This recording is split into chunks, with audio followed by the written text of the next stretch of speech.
Listen to me, not with your ears, with the hollow of your throat, with the space between your shoulder blades where the skin knows things before the mind catches up. You weren't supposed to click on this. Not today. Not while the coffee is still steaming and the world outside pretends to be ordinary. But something pulled you, a thread, a silver, invisible thread tied around your left ankle since last Tuesday, maybe since the new moon, maybe since the moment you were born under that harvest sky. And now you're here, and now you can't unhear what I'm about to tell you. Because at 3:17 a.m. last night, yes, I know the exact time, don't ask me how, the numbers came through like a pulse in a dark room. Something shifted behind you, not in front, not where your vigilant Virgo eyes could scan and catalog and file away under managed, behind, in the blind spot you've been refusing to acknowledge. In the corridor of your life where the light switch has been broken since March, you felt it, didn't you? That sudden chill while you were washing dishes, that inexplicable pause in your breath while you were driving home, that dream you had 3 nights ago where you were running but your feet were made of static. That wasn't anxiety, beloved. That wasn't your famous overthinking. That was the universe trying to hand you a mirror at the exact moment someone else was holding a knife to your shadow. There is someone. I need you to sit with that word. Not a concept, not an energy, a someone. Flesh and grievance and secret calculations. They have been watching you the way a spider watches a hallway, still, patient, invisible, against the corner where the ceiling meets the wall. And here's what will make your stomach drop. They think you don't know.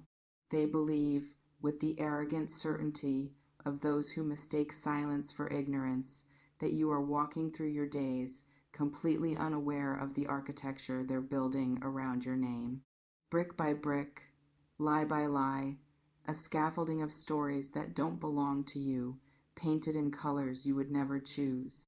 They meet in spaces you used to trust, coffee shops where you once laughed until your ribs hurt, group chats where you dropped your guard because you thought belonging meant safety. They speak your name in tones of concern, wrapping poison in the soft gauze of, I'm just worried about them. They have been collecting your moments, your hesitation, your perfectionism, your need to fix everything before anyone notices it's broken, and they have been weaponizing them, turning your own goodness against you. Using your reliability as a map to predict exactly where you'll be, exactly when you'll be most exhausted, exactly which door you'll leave unlocked because you're too busy holding the world together to check the latch. But here's the part that makes the angels laugh and the demons nervous. They made one fatal error. They assumed your back was turned because you were weak. They confused your focus with blindness. They didn't realize that Virgo doesn't just see with eyes. Virgo sees with the spine, with the nervous system, with the ancient pre-verbal knowing that something is wrong 3 days before the evidence arrives. You've been feeling it in your digestion, in your sleep cycles, in the way your hands have been trembling slightly when you type, not from fear, but from the sheer voltage of truth trying to ground itself through your body. Let me tell you what they did. Not because I'm trying to frighten you. Fear is a cheap currency and I don't trade in it, but because you need to understand the precision of what's unfolding. Around 6 weeks ago, perhaps 8, time has been slippery for you lately, and that's not accidental. There was a conversation, a closed door, a hushed exchange in a space where the walls have ears but no loyalty. They spoke about your future as if they owned the copyright to it. They discussed your resources, your relationships, your reputation with the casual entitlement of someone who has mistaken proximity for permission. They made plans, real, logistical, calendar-blocked plans. They sent messages they thought they deleted. They made promises to third parties using your name as collateral. They built a narrative where you are the obstacle, the problem, the one who needs to be gently but firmly removed from the equation. And then this is where the Divine Comedy enters. Stage left, they got sloppy. Not because they're stupid, but because the universe has a way of intoxicating conspirators with false confidence right before the floor becomes a trapdoor. They left a trace, a digital footprint, a physical object, a witness who owes you more than they owe them. Maybe it was an email sent to the wrong address. Maybe it was a text screenshot by someone whose conscience woke up at 2 a.m. drenched in sweat. Maybe it was the bank statement, the calendar invite, the whisper carried by the wind into the ear of someone who has loved you since before you learned to doubt yourself. The document exists. The proof exists. It is breathing quietly in a drawer, on a server, in someone's throat, waiting for the exact frequency of your readiness to call it forth. You are not imagining this. I need you to tattoo that on the inside of your eyelids. You are not paranoid. You are not being too sensitive. You are not manifesting negativity. You are a tuning fork that has been struck by the hammer of reality, and the note you are hearing, discordant, ugly, undeniable, is the sound of betrayal, trying to pass itself off as coincidence. Now, the shock. The part that will rewire something in your chest when it arrives, because it is arriving. Not slowly, not eventually. It is walking toward you wearing a face you recognize, carrying a revelation that will make you sit down hard on the nearest chair. The person behind this, and some of you already know who, your gut has been screaming their initials in Morse code for months, is about to be exposed. Not by you. You don't have to do anything. You don't have to dig or snoop or confront. The exposure is organic. It is cosmically ordained.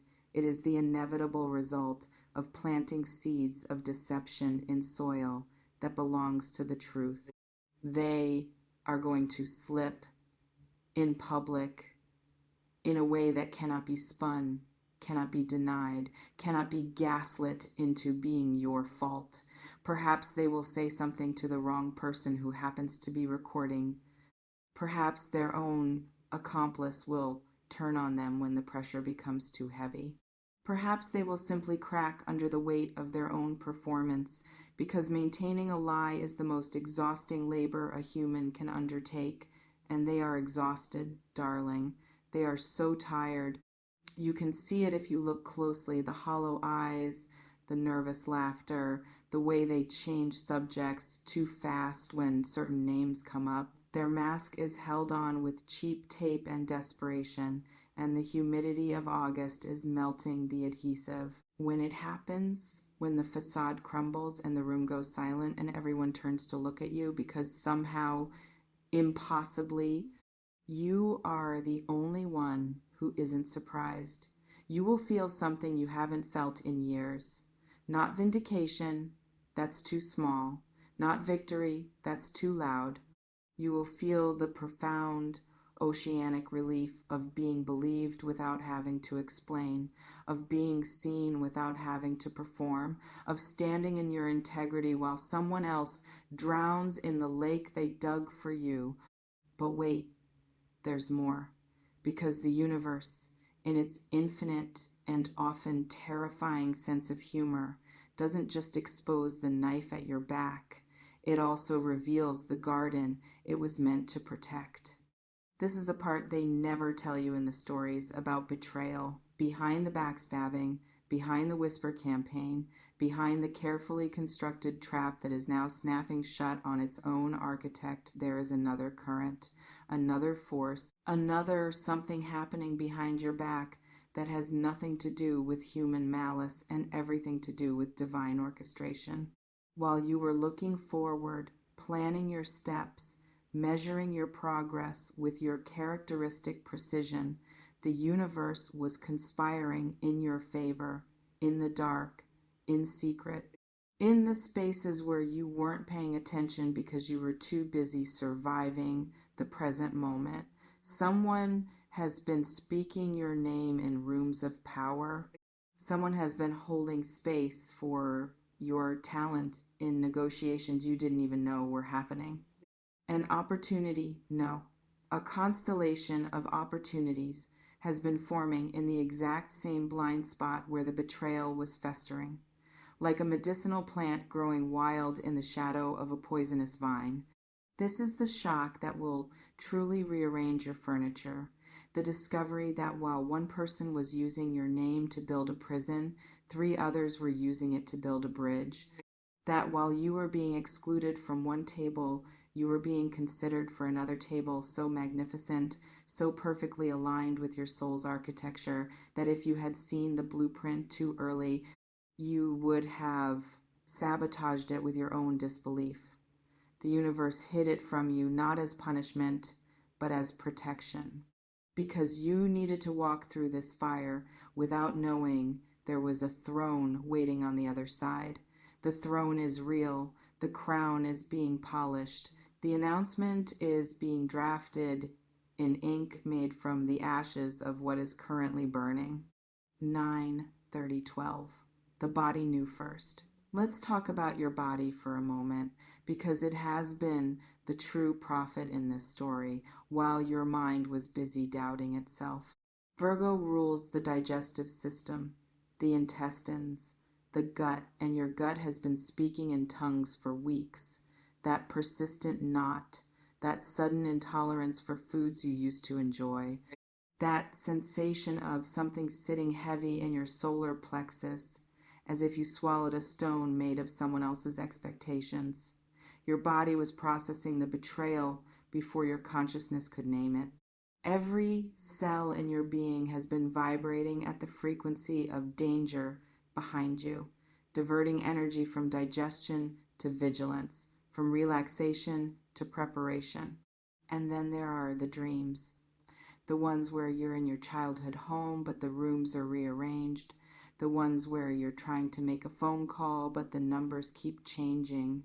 The ones where you find a door in your apartment that was never there before, and behind it is a staircase going down into golden light. These are not random neural firings. This is your higher self doing reconnaissance. This is your spirit team showing you maps of the territory while your ego sleeps. Start a dream journal if you haven't already. The symbols are about to become instructions. The door you found in the dream, that's the opportunity I mentioned. The staircase, that's your elevation. The golden light, that's the truth, which always illuminates before it liberates. Your skin has also been talking. The rashes in places you don't show anyone. The sudden sensitivity to synthetic fabrics, as if your body is literally rejecting anything false, anything that doesn't breathe, anything that isn't natural. You are undergoing a biological upgrade, beloved. Your immune system is learning to recognize deception not just in people, but in environments, in contracts, in the very air of places where your expansion is not welcome. Listen to the body. It is smarter than your fear. It is older than your trauma. It knows the way out because it never forgot the way in. I want you to imagine a courtroom. Not the ugly kind with fluorescent lights and bitter coffee, but a cosmic courtroom. Marble floors that reflect starlight. A judge who is your own highest self, robed in the fabric of every lifetime you've ever lived. The gallery is filled not with strangers, but with versions of you. The child who trusted too easily. The teenager who learned to hide. The young adult who thought love meant proving your worth through service. They are all here. They have all been waiting for this trial. And now the witnesses are being called. Not by you. You don't have to call anyone. The universe is subpoenaing truth itself. That friend who stopped returning your texts 3 months ago, witness. They saw something. They know something. They will speak when the time comes. That coworker who has been oddly quiet in meetings, who watches you with a mixture of guilt and admiration. Witness. They have been collecting evidence too on your behalf in ways you cannot yet comprehend. That stranger who complimented you out of nowhere last week, whose words landed like a bomb on a wound you didn't know was bleeding. Witness. They were sent, literally sent. Angels don't always have wings. Sometimes they have grocery carts, sometimes they have LinkedIn profiles, sometimes they just happen to sit next to you on the train and say exactly what your soul needed to hear. The case is being built in your favor with meticulous, divine precision. Every lie told against you is being logged. Every kindness you've extended that was met with indifference is being noted. Every night you cried in the shower so no one would hear is being entered into the record. And the verdict, oh, the verdict is not guilty of the accusations they've been whispering. Not guilty of being too much or not enough. Not guilty of the crime of having standards, of having boundaries, of refusing to participate in the emotional bankruptcy that passes for connection in their world. There is a conversation coming. I see it approaching like a weather system on the horizon. Dark clouds, yes, but carrying rain that will cleanse, not destroy. This conversation will likely happen within the next 10 to 14 days. It might be initiated by the very person who has been orchestrating against you, a confession, a crack in their armor, a desperate attempt to get ahead of the exposure they sense is coming. Or it might come through a third party, a messenger who doesn't even realize they're delivering the final piece of the puzzle. Or, and this is my favorite possibility, it might come from you. Not from a place of confrontation, but from a place of absolute, unshakable clarity. You will say something casual, almost throwaway. A boundary stated with the gentleness of a brick wall wrapped in velvet. And in that moment, the energy will shift so dramatically that you'll feel it in your teeth.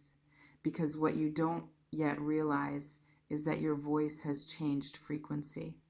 You've been ascending while they've been scheming. You've been healing while they've been hoarding resentment. The words that come out of your mouth now carry weight they didn't carry 6 months ago. You are no longer the person they calculated for. You are upgraded. You are the version of yourself that has integrated the lessons of every previous betrayal and transmuted them into an immune system so sophisticated that lies literally cannot survive in your atmosphere. When this conversation happens, do not perform. Do not prepare a speech. Do not rehearse your outrage. Simply be present. Let your breath be slow. Let your eyes hold theirs without blinking too fast. Let the silence do the heavy lifting. The truth needs no volume. It resonates at a frequency that shatters illusion on contact. You will know exactly what to say because you will not be speaking from wound. You will be speaking from wisdom.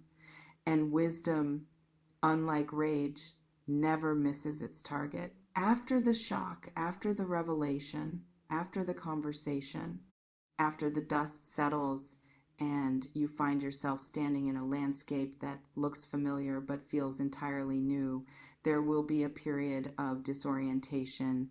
This is normal. This is sacred. Do not rush to fill the silence.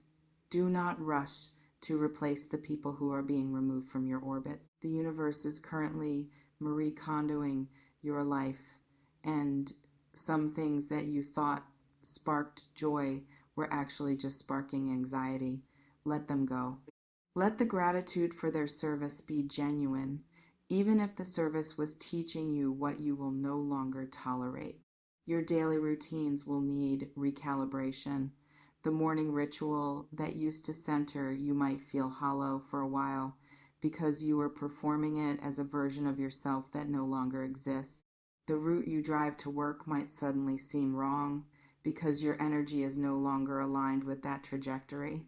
Even the food you eat, the music you listen to, the side of the bed you sleep on, everything is up for review. This is not chaos. This is reorganization. The divine interior designer has entered your house and she's moving furniture around while you sleep. Trust her taste. She knows that the couch of your old coping mechanisms blocks the natural light of your actual purpose. You may find yourself drawn to water, baths, long showers, walking near rivers or oceans. This is because water is the element of release, and your cells are thirsty for the permission to let go. You may find yourself unable to tolerate loud noises, crowded spaces, or the news. This is because your nervous system is recalibrating to a finer frequency, and coarse vibrations will literally hurt until the adjustment is complete. Be gentle with yourself. Be slower than you think you need to be. The world has conditioned you to believe that healing happens on a deadline, but you are on cosmic time now, and cosmic time bends around truth the way gravity bends around stars. I want to end the revelation with this, because it matters more than the betrayal, more than the shock, more than the exposure of what was hidden. You have an ally right now in your life, someone who has been standing in your corner so quietly, so consistently, that you may have mistaken their presence for background noise. They are not loud, they are not performative, they do not demand recognition or reciprocation in the ways you've been trained to expect, but they see you. They have always seen you, the real you. The you that hides behind competence and helpfulness and the relentless drive to improve. This person, and if you don't know who it is immediately, don't force it. Let the knowing arrive. Like dawn has been protecting you in ways you cannot see, praying for you if they pray, holding intention for you if they don't, speaking your name in spaces where your name needs to be spoken. They are about to become more visible, more central, more necessary to your next chapter than any 5-year plan you could draft. Do not confuse this with romance, though for some of you it might be. This is soul recognition. This is the universe saying, you have been loyal to the wrong people for too long. So here is someone who will match your loyalty and raise it to devotion. Trust them when they speak, even especially when they tell you things you don't want to hear. Their honesty is not cruelty. It is the only kind of love that can survive where you're going. And where you're going, Virgo, is higher than you've allowed yourself to imagine. Not because you weren't capable, but because you were too busy looking down, making sure your steps were perfect, while the mountain was begging you to look up and see the view. So here is what I need you to do with this information. Not tomorrow, not when you've processed it, now, tonight, before you sleep. Stand in front of a mirror, any mirror, the bathroom mirror, the rearview mirror, the dark screen of your phone. Look at yourself, really look, past the exhaustion, past the worry lines, past the reflection of a person who has been carrying too much for too long. Look until you see the light behind your eyes. It's there. It has always been there. Even when you felt most alone, most misunderstood, most betrayed, the light never dimmed. It only waited for you to stop squinting at the darkness and remember that you are the source. Place your right hand on your heart. Feel it beating. That rhythm is Morse code. It spells out your real name, the one the stars gave you before your parents chose the one on your birth certificate. It says survivor. It says witness. It says beloved. It says enough. Let your heartbeat be the lullaby that soothes the parts of you that are still bracing for the next blow. The blows are over. The siege is lifted. The enemy has been outmaneuvered not by your strategy, but by your grace. And then this is the most important part. Do nothing. Do not call anyone. Do not send the text you've been drafting in your head. Do not confront. Do not explain. Do not defend. The work is being done without your intervention. The wheels are turning without your push. Your only job is to maintain your frequency, to keep your energy so clean, so clear, so unmistakably aligned with truth that anyone who enters your field cannot help but be upgraded or ejected. There is no third option. The universe is binary in this way, truth or exile. You have chosen truth. Everyone else must now make their choice in your presence. I want to leave you with an image, a door. Not the one from your dreams, though it might look similar.